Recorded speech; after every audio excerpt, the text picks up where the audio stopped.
Yeah, hey, my relatives. Hello, it's Friday, November 3rd. I'm sitting here with my second cup of coffee. It's afternoon, it's just afternoon, but I wanted to make sure I had a chance to talk before the weekend started. I've been pondering all week what I wanted to say, and so I thought it'd be a good chance to jump on here on Friday. I'm finding Friday is the best day to do my second cups of coffee. I think I'm going to try and do it more frequently on Fridays. It gives me the whole week to kind of ponder what I'm going to say. Sometimes that really helps me sharpen it. Other times it just leaves me with a ton of different ideas, and I still need to sort through it all before I go live. But yeah, today. It's Friday, November 3rd, 2023, and I want to begin like I always do, which is just by acknowledging I'm speaking to you from Piscataway lands. It's now known as Washington, D.C., but I want to honor the Piscataway as the hosts of the lands where I'm living. I want to thank them for their stewardship of these lands, and I want to just once again state how humbled I am to be living on these lands today. So the title of this podcast, if you saw, it's a bit all over the place. It's Green Chile Apple Pie, Hasan Minhaj, and the U.S. and Russia's shared value for colonialism. So these are three very distinct and separate topics I want to talk about, but I thought I would grab my cup of coffee and sit down and discuss them. So first of all, this morning, if you know me, I love green chili, right? And I moved here from Arizona, the Navajo Nation. I grew up in New Mexico, and green chili has just always been a part of my life. I didn't start liking it until I was an adult. I was even just telling my wife this morning that my father would eat green chili all the time when I was a kid, and I never liked it. I never ate it, but now I love it. And actually, I was telling a friend of mine, Mr. Phil Fox, who I was talking with earlier this morning. I think I was telling him this. But anyway, I really like green chili. And because I'm in New Mexico or I'm in DC now, it's hard to get green chili out here. And so I've taken to mail ordering it from a place in Hatch, which is the nirvana of green chili, if you will. It's the pinnacle of green chili. And Hatch, New Mexico is where they grow Hatch green chili, and Hatch green chili is the hands down best green chili you're ever going to eat. And so I found a place, a mail order place where I can order from a farm in Hatch, New Mexico, and get green chili shipped to my door. Now I can get it shipped whole, just picked off the vine, or I can get it cut up and chopped and frozen. And the first year I ordered it, I got them whole and I roasted them here. But my kids really didn't like the fact that the house constantly smelled like green chili. So I started ordering them freeze dried or frozen, chopped and frozen. And I get several pounds at a time, and I keep them in our freezer, and I take them out and I eat them almost daily. I'll have green chili on something. But anyway, because of this, I get constant emails from the Hatch Green Chili store where I order. And this morning, I want to just share with you what came across my email this morning. Now, this is going to look like a commercial. This is not a commercial. I'm not being paid by the Hatch Green Chili store. This is not an endorsement of their business or anything like that. I like to talk about things that I like, or it's not a paid endorsement, I should say. But yeah, I like the Hatch Green Chili store. And so this morning I got an email from them, and it had this on the cover of the email: Hatch Green Chili store, Hatch Green Chili Apple Pie. Of course, I had to click on it, right? I had to click on it. So if you're intrigued by this, let me first of all share the link with you for the Hatch Green Chili store. And then now let me go in. And so I had to click on it and see what this was all about. And I came across a few pictures. The first one was here. This is the apples made and baked with green chili. And then this is the pie that they made. And so the recipe came from a place called Goldilock's Kitchen. And I'm going to put this link into the chat. So if you have a desire to eat Hatch green chili or green chili apple pie, there's the recipe. I mentioned it to my wife, and she said we are not eating that. Like at least I'm not eating that. I haven't decided if I'm going to try to make it or not. It sounds like a really weird flavor, but yeah, down in Hatch they put green chili in everything. So I've seen green chili ice cream. I've seen green chili cream cheese. So they put it in everything down there. So again, I share with you an untested recipe for Hatch green chili apple pie. And if you try baking it, let me know. Hatch green chili, it's you can get it mild, medium, or hot. So I get the hot ones because I like eating chili that's a challenge to eat. And so the batch I have right now is actually quite hot, but I really like it. But if you order the mild, then it just has a really good flavor without the heat. But yeah. So anyway, there is the unsolicited unpaid sharing of the Hatch Green Chili store and the Hatch Green Chili Apple Pie recipe. If you remember, this is a couple weeks ago, back in September, there was an article in the New Yorker, and it was about Hasan Minhaj's "Emotional Truths" was the name of the article, and it began to kind of critique and even dissect some of his shows, which are obviously very funny, very humorous, but also the way that he embellishes some of his stories and doesn't tell the whole truth or doesn't frame it right. That's the way the article framed it. And basically, it's talking. It was an article kind of pointing out the way, pointing out our kind of highlighting Hasan Minhaj's stretching the truth in his comedic presentations. And it was a fairly critical article. I remember I read it when it first came out. I don't think I commented on it, but I did remember I read it. And it did cause a bit of a stir. Online, there were actually several articles written by different places. There were a lot of people commenting on it, saying that how dare he use things like racism and things like that to make a point, especially if they're not factually true. And I remember there was it wasn't long lasting, but it came out, and there were several articles being published and written about it. And I remember reading the New York article, and I was especially remembering it wasn't that flattering of him, and was a fairly negative article. And there was an op-ed that was written, published in Salon or an article in Salon by someone named SOPHIA A. And she was actually pushing back on the New Yorker article. And she said, who decided that comedy needed fact-checking? And she began pushing back on the author of the article and the New Yorker and saying, why are you getting so nitpicky? This is a comedy sketch. Obviously, all comedians stretch the truth. No one tells completely true stories all the time.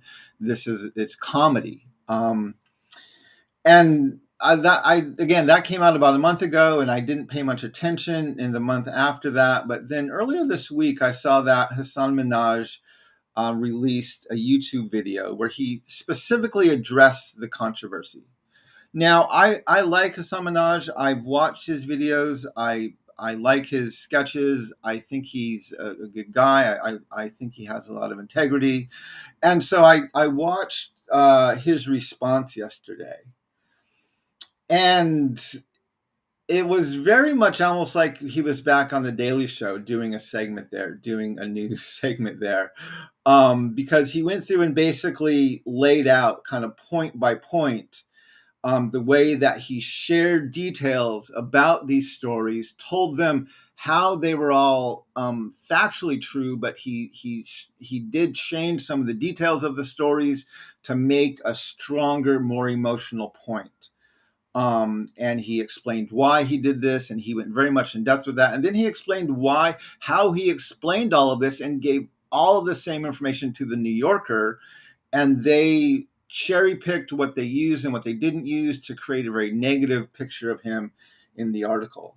If you had heard at all about the New Yorker article really criticizing Hasan Minhaj, I encourage you to listen to his response. I think it's about 10 or 20 minutes long. It's not really long, but it's funny, it's engaging, and it's good. I actually really enjoyed it. And so I would encourage you, if you have a chance, especially if you've been following that controversy, to go in and watch that. And then, just as a side note, the woman SOPHIA A, who wrote the original article in Salon, kind of defending Hasan and really critiquing the New Yorker in the article, she wrote another op-ed or another article also published in Salon after Hasan Minhaj's response came out, and so I wanted to share that with you there too, and you can read that as well. Anyway, it's a really fascinating. One of the points that SOPHIA makes is it's interesting that a, a community of color who is talking about racism that happened to him, who is being critiqued, and not the industry as a whole. And the way that white comedians do these things and all the others. So it actually raises some very good points. And I thought it was very interesting. So if you all got caught up in that story or followed it, I encourage you to kind of follow it through the end. Again, I really like Hasan Minhaj's response. I thought he did a great job of laying out kind of point by point what he did and why he chose to do the things he did with the stories. And it actually made me respect him even more. And so, yeah, I encourage you to take a look at that if you have a chance. Now for the other thing I wanted to talk about, which is this article that I came across this article like a week ago, or maybe earlier this week. I forget exactly when I first saw it. And the title captured me. The title of the article, and I'm going to put this into the chat right now, is Russia's Slaughter of Indigenous People in Alaska Tells Us Something Important About Ukraine. And if you've heard me speak before, you'll know I don't go in depth into the history in my presentations about the U.S.'s history of colonialism in Russia, but obviously it was colonial. I have made the point that it was Russia that discovered Alaska first and colonized it first, and then the U.S. purchased Russia and the peoples of Russia purchased Alaska and the native Alaskans' land, and I'm guessing even them from Russia. And then they continued to colonize it, and that they kind of learned from their colonialism here in the lower 48, because they didn't treat them as tribes and use and make treaties with them, but instead they incorporated all of them and made them into corporations, and they only have rights to the topsoil. And what they did was just as damaging as what they did in the lower 48. Although in Russia, it was, well, in Alaska, the Russians were the first non-indigenous groups of people to really colonize it, and they did a lot of the ethnic cleansing and genocide that the U.S. and other European nations did in the lower 48. And so I share this article here, and it reminded me immediately of an article of a second cup of coffee that I did almost a year ago, after the Ukraine war started. And I'm going to share this. This is the second cup of coffee I did about a year ago. It was called Ukraine, a crisis caused by U.S. and Russia's dueling myths of exceptionalism.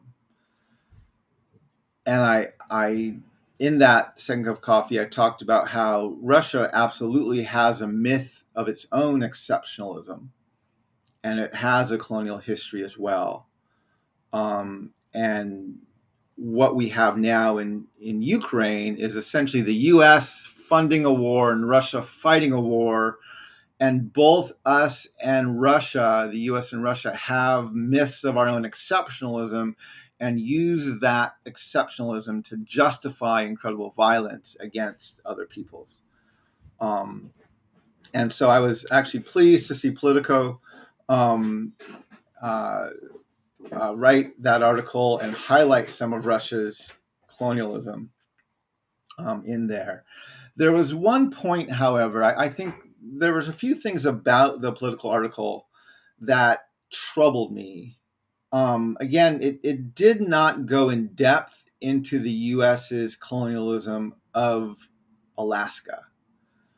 And it didn't talk in depth about what we did to the Native Alaskans and the way we made them into corporations instead of indigenous nations or tribes. And it didn't talk about how we've been stealing resources from that area as well, just like Russia did. At least it didn't detail it as much. It did at one point compare what Russia did in Alaska to what we did at Wounded Knee, which I appreciated. And it also pointed out that there were several places where it said, yeah, Russia has a history of colonialism similar to that of most of Europe and the US. And even here in North America, they were doing these genocidal ethnic cleansing and then even enslavement acts of colonialism, just the way most of Europe and the US was doing in these lands. And so I thought that was fair. One of the things I was disappointed by is it basically made the point, and this was around the point it made about when it was talking about how the U.S. is bringing to light more our atrocities with Wounded Knee. And talking about how the U.S. is beginning to wrestle more directly with the history of what we did to indigenous peoples and the ethnic cleansing that we've done. And the article started by kind of describing a scene which sounded very similar to the scene of statues of Andrew Jackson being removed from some of the southern states around the U.S., and then highlighting that the removal they were actually describing was of a Russian settler who had a statue who was responsible for the ethnic cleansing of a lot of Native Alaskans, and they were not removing an Andrew Jackson statue, but they were removing the statue of this Russian leader who had a broad history of ethnic cleansing. And while they acknowledged in the article that the history of colonialism was very similar between Russia and the US, and how most scholars actually ignore the fact that Russia has a colonial history, just like most of Europe does. I was disappointed because they made it sound like the US was further along the path of righting these wrongs than Russia was. And that is absolutely untrue, right? Yes, we're wrestling some with what Andrew Jackson did, which is good, right? He was a vile man. And it's good we're wrestling with what he did with the mass, Indian removal, and especially the Trail of Tears and those things. But not only are we not even teaching, we're not even aware about the ethnic cleansing and genocidal policies of Abraham Lincoln. Right? We still celebrate one of our most genocidal presidents as our greatest leader ever. And it's like we are still just as completely blind to huge segments of our own colonialism. Just like Russia and most of the world is blind to Russia's history of colonialism. And so to imply that the U.S. is somehow further along the path, and right now the U.S. is really involved in two colonial wars, right? Not only are we involved in funding Ukraine, and it's not, we should be defending Ukraine and helping to stop that expansion there, but also we are funding Israel, right? And we are really very much engaged with the conflict in the Middle East, right? And we're not acknowledging that this is also about colonialism and also about taking land from people who have been there for a very long time. And so the US is actually in the middle of this conflict on two fronts right now. And we don't even know how to talk about that. We don't even know how to acknowledge that. And so I appreciated the way the article looked at Russia's history of colonialism. And I'm glad that is getting more press now. I also want to share another article. They referenced this one in the article in Politico This was from Al Jazeera, which is how Western scholars overlooked Russian imperialism. And again, another good article just about how the U.S. has been kind of blind to the colonial history of Russia. And again, we can't critique Russia's colonialism without immediately or even at the same time critiquing the U.S.'s not only past history of colonialism, but our ongoing colonialism. As you've heard me say before, one of the books I absolutely talk about and love is this book, How to Hide an Empire, which talks about how we have been well into the 20th century a highly colonial and imperial nation. And yet we tend to think that we've grown past that, or we've somehow matured past that. And it's horrible Russia's doing this thing instead of looking at the way we're doing this on an ongoing basis. Just like Russia's doing in Ukraine, we're doing it in other places in some of the exact same ways, not just in the Middle East, but all over the globe. So anyway, those are some of the things that I wanted to just share with you. I encourage you to look at some of these articles. They're fairly interesting, and I think they'll get you thinking about some things we need to wrestle with as a nation, especially as we try to point fingers at other countries and critique them. We have to realize that we still have a mess of work to do on ourselves as a nation. And we're not even close to being able to really critique or criticize other nations yet because of the things not only that we've done, but also the things we're unaware that we've even done or that we are still doing and are refusing to stop doing.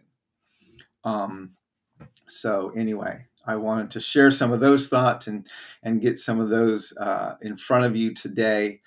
I hope that all of your weeks has gone well. Let me kind of look through the comments here and see who else is on here. Sonia, Yacht A, thanks for joining. Susan, good to see you. Ted, Yacht A, thanks for being here. It's good to see all of you on this podcast. Mr. Phil Fox, Yacht A, thanks for being here. I'm so grateful for everyone who joins these. I'm trying to get more consistent of doing at least once a week. I was going to try to do them on Wednesday, but now I'm finding Friday is a better time to do them. I want to share a few things with you also at the end here. Through the month of October and November, I am offering once again free shipping on both signed copies of my book as well as my book study special, which is if you order 10 signed copies in a pack, you get a free 45-minute virtual Q&A for your book study. And both of those have free shipping on them right now. So I'm not charging shipping on any of those. So if you would like to buy a signed copy of Unsettling Truth, The Ongoing Dehumanizing Legacy of the Doctrine of Discovery, you can get that from my website and you will get a signed copy, and the shipping is free through the month of November.